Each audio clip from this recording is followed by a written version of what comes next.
every moment spent in connection, reflecting on who we are and how we've grown, the moments that are full of joy and celebration, and then those moments that challenge us and ask us to change course, pivot in a new direction, and grow and change in ways that we never anticipated. Every moment spent in connection, sharing those reflections, coming together around shared experiences, changes who we are. Because it allows us to get to know who we are, to get to know our hearts, and it allows us to form connections and community around shared passions, interests, and joy. Welcome to Lessons In, a new series from Seek the Joy podcast. Through conversations focusing on life's biggest lessons, this series will explore the joys we can find through these experiences and the connection and community we create through sharing our reflections. It's an open and honest look at the moments and lessons in our lives that impact us. Every episode features a conversation that will leave you feeling inspired, motivated, full of joy, and get you thinking about the experiences in your life and the lessons they've taught you. Lessons In, a new series from Seek the Joy podcast.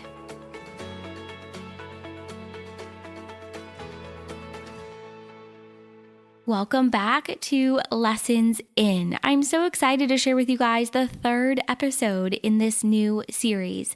This week, I'm joined by Mai Nguyen, and Mai is a creative entrepreneur, lifestyle influencer, and the voice behind Little Mai Sunshine, a lifestyle brand and sophisticated personal publication striving to openly share intimate conversations in various aspects of everyone's lives: wholesome living, mental health, personal style diary, travel, and simple everyday life, really in an effort to help us all achieve a deeper connection with our realities and build healthier communities.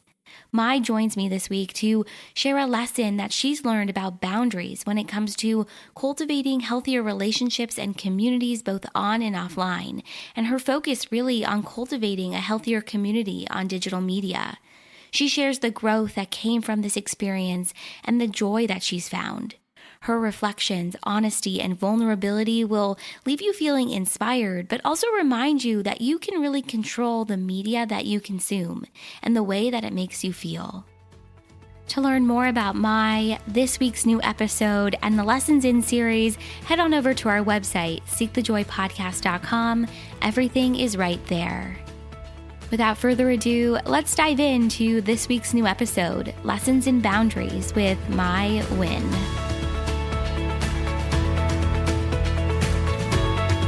When it comes to digital media and these social spaces like online, it's so difficult sometimes to create boundaries or even know your limits. And I know you and I share this about really wanting to be intentional with the media that we consume or what we're part of. So how have you been able to maybe define or discover your boundaries in these digital media spaces? Yeah, so it's interesting because a lot of what I do, a lot of my work, my day-to-day job, as well as even my side work and projects, is really consumed in this digital media space.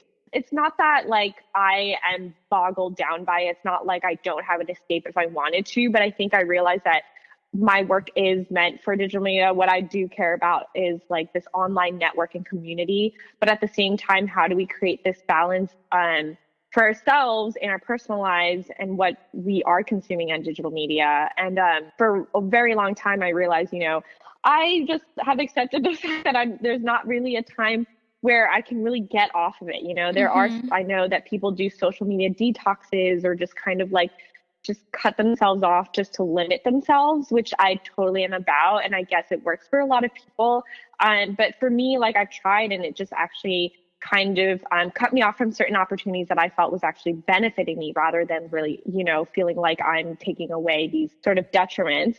So then I realized, okay, so what boundaries am I going to input then so that it better balances myself and how I spend my time on these spaces? And it becomes like, okay, well, how am I cultivating my own culture here? Because we are creating our digital spaces. We are creating these like networks and these communities and just like our own little world on this online platform. And so it's like who you're following, the sort of information you want to be surrounded with, the sort of brands that align with your values and your missions, and just what you want to be learning and constantly curious and invigorated by.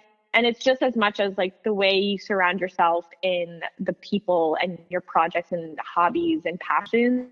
It's the same thing on social media or digital media. It's like, how do I surround myself on these platforms that actually energize me and don't exhaust me? Yeah, no, that makes a lot of sense. And I love what you shared about how for some people, it's about cutting themselves off of being online completely, like maybe for a certain period of time. Mm-hmm. But for you, that hasn't worked. That hasn't felt good. And I think in our wellness spaces today, there's like a lot of pressure to do that, to just do a full detox. Right. You see that everywhere. And I'm like you, I can't.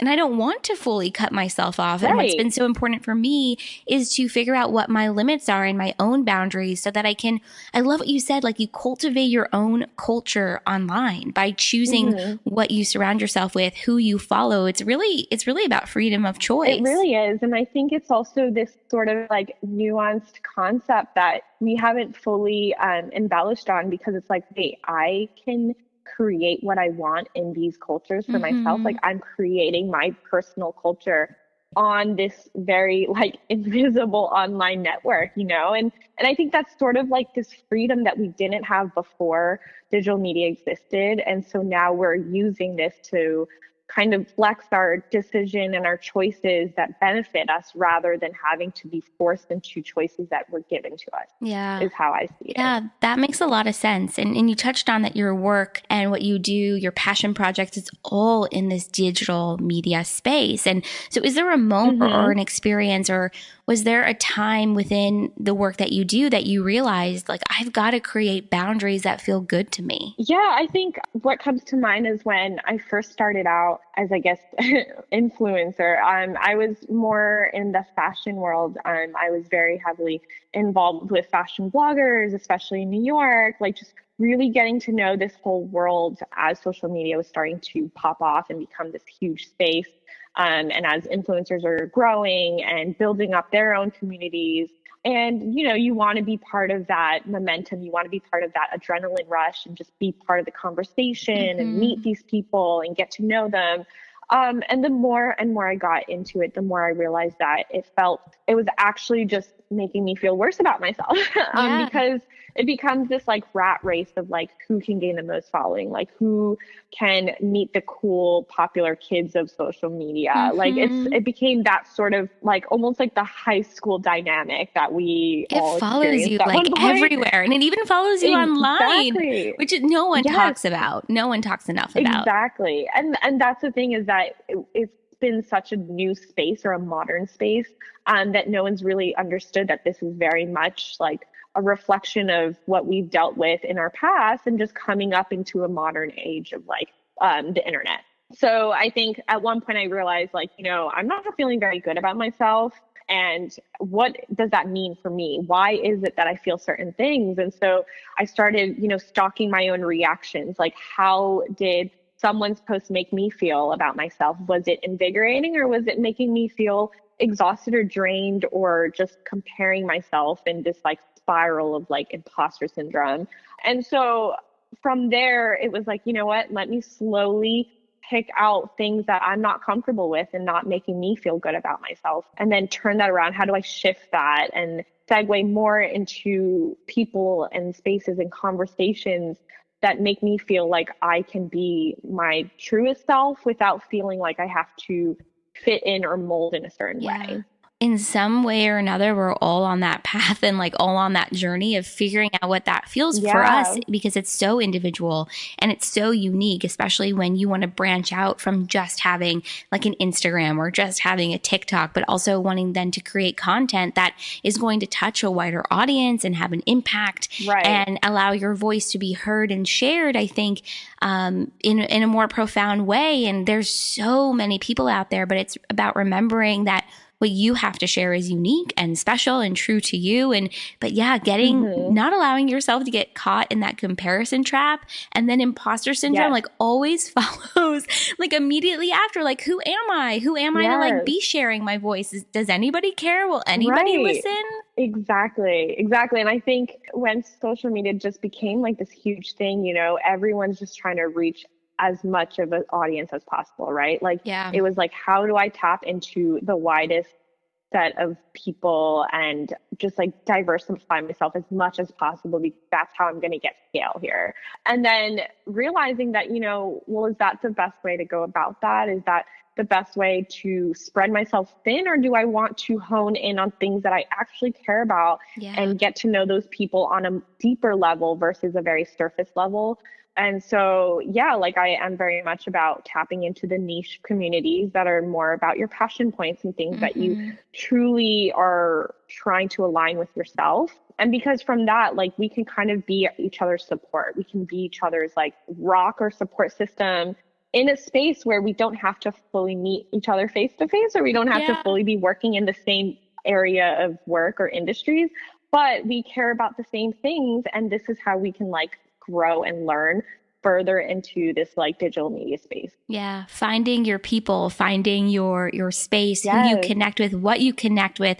It's such, I don't know, I think it's really wonderful, and it makes you feel good and changes your perspective, I think, around digital media in general when you actually find communities and people that you connect with. And something that you mentioned Yes. earlier about how I love this, you started to stalk how you were feeling when you were looking at Yes. different profiles or posts or reading different content. As you started to do that more and really pay attention to how different people, places, and things made you feel, did you find more joy for yourself in these spaces? Did you start to feel like more alive, like this is sustainable for you, that you can stay online? Did you shift into joy more as a result? Oh, definitely. I think it made me feel comfortable to share my voice more. I realized that there were certain people and conversations and communities where I was too intimidated to even say something, or I felt like my voice wouldn't have been heard regardless. So I would just kind of shrink into this little like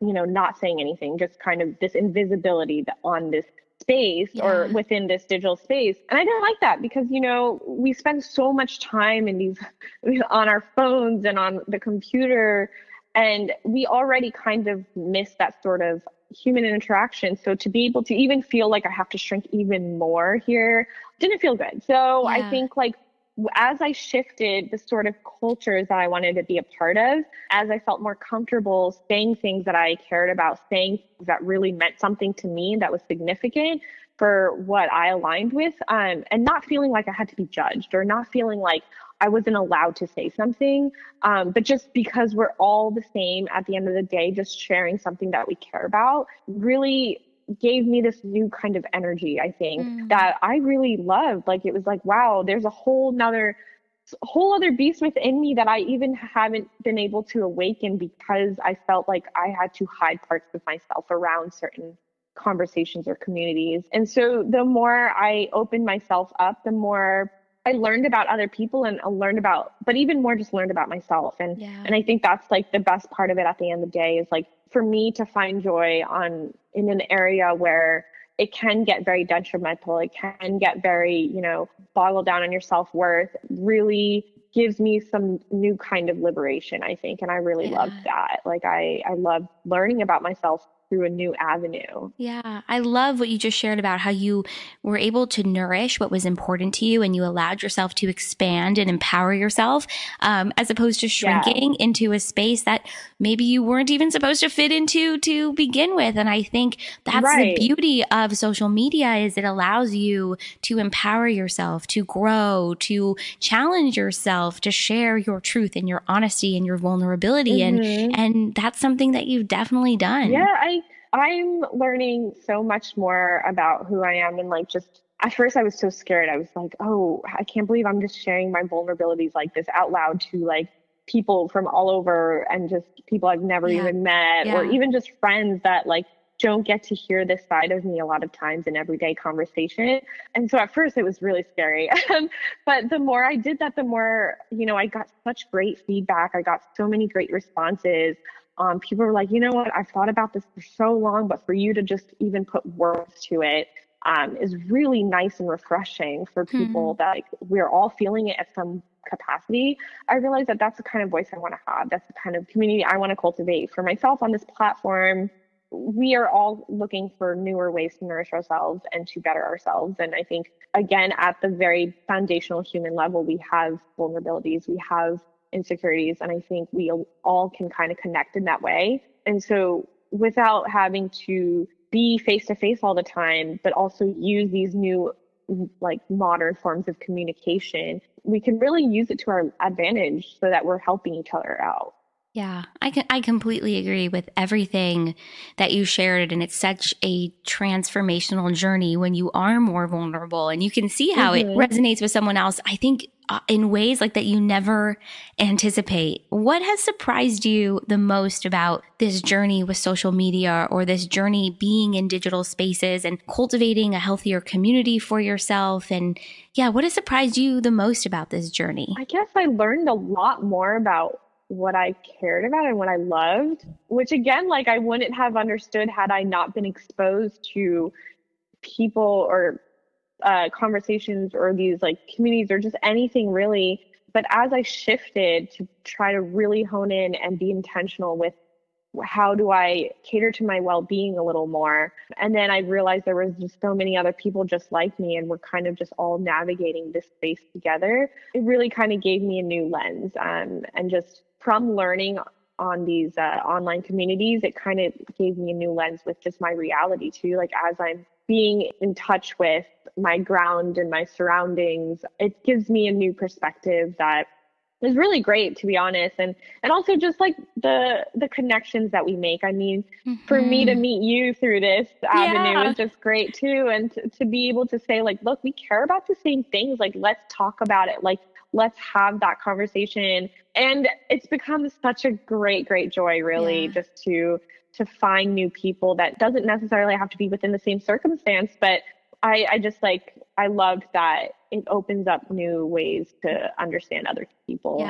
and just have this form of empathy that we don't really get or even see sometimes in person. So yeah, I think that's really been a great part of the journey, not only about learning about myself, but just like, you know, learning about people out there. It can feel really lonesome sometimes when we kind of get in our own heads a lot, or when we just have this like bubbled mindset. But then when we can expand further and reach out further, we realize that, you know, we're all connected even further in ways that are deeper within us. And like you said, like the vulnerabilities are the things that really make us more in common or more aligned with one another. And that's something I'm learning every single day. And it's just a great journey to embark on and just to continue to explore and be curious about too. Yeah, I am totally on the same page as you. And I think we will continue to learn these things and cultivate it for ourselves and continue to just really, I don't know, I think we'll continue to learn more about who we are through these connections and through these vulnerable moments and through sharing who we are in these digital spaces. And just thank you so much for having this conversation with me and really sharing your lessons and boundaries and cultivating a sense of comfort and community for yourself online that really speaks to who you are and is true to who you are. So where can everyone find you and connect and learn more? So you can find me on my Instagram at Little Mai Sunshine. I also have a blog where I kind of share more about things that I ponder and think about on littlemaisunshine.com. Perfect. Thank you. This has been so much fun. I've loved it. I loved it. Yeah, me too. I just love having these very real conversations. So thank you for asking me to be part of this.